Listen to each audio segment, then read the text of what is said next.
16 hours complete, 8 more to go as the second day of Formula One's pre-season test at the Bahrain International Circuit took place.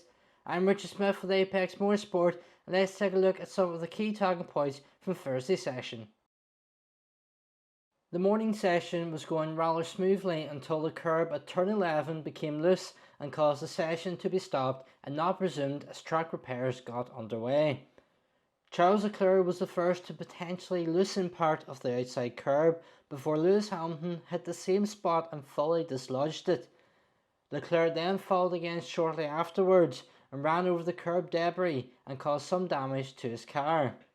Then at 10 AM UK time, the decision was made to not resume the morning session, but instead they brought forward the hour lunch break and extended the afternoon session by an hour, making that session 5 hours 10 minutes long in total. The RB20 can be broken, or at least temporarily, as we saw its first proper reliability scare of the season, as Sergio Perez was going slowly on track as he made his way back to the pit lane.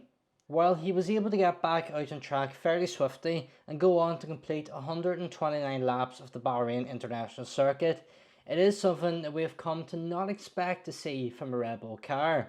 Max Verstappen was due to take part in the afternoon session, but because the morning session was cut short, the team decided to keep Sergio Perez in the car, and instead tomorrow in Friday's session they will split duties. Ferrari had a strong day as they topped both the morning and afternoon sessions, with Charles Leclerc going quickest in the shortened morning session, with Carlos Sainz's time good enough to give them the lead at the end of the day's running. With Sainz completing 84 laps and Leclerc's 54, it was a productive day for the team, with the effects of the curb accident not playing a factor in their afternoon running after a replacement floor was used. Ferrari are definitely looking strong during this pre-season test, with some good lap times so far and some decent performances from both Carlos Sainz and Charles Leclerc. There's even some indicating that they may be the second quickest team on the grid behind Red Bull at the moment. However, we have to throw in that user caveat. It is only testing and we don't really know what setups the team's using and what fuel loads they have on board, all of which will have a key part in how quick they can go. But how did the leaderboard look at the end of Thursday's running? Well, Carlos Sainz was on top, 0.7 seconds ahead of Sergio Perez, with Lewis Hamilton in third. Lando Norris was in fourth place despite only being limited to 52 laps, with Daniel Ricciardo rounding out the top 5.